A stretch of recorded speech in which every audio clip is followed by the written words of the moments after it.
Hello, my dear children. Children, today in English Phonics, we are going to learn another sound of A.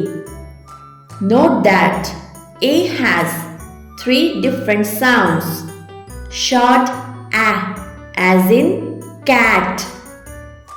Long A, as in cake.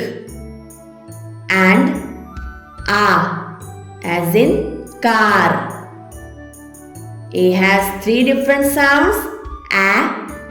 A, Now, let's read some words that have A sound in it. Star, star. S-T-A-R, star. In the word star, we are getting the A sound. Car, C-A-R, car. Listen to the A sound. Here we are getting the A sound, car. Shark, S-H-A-R-K, shark. Listen to the A sound, shark.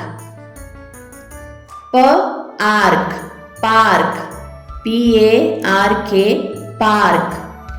Children, today we have learned another sound of A, that is A.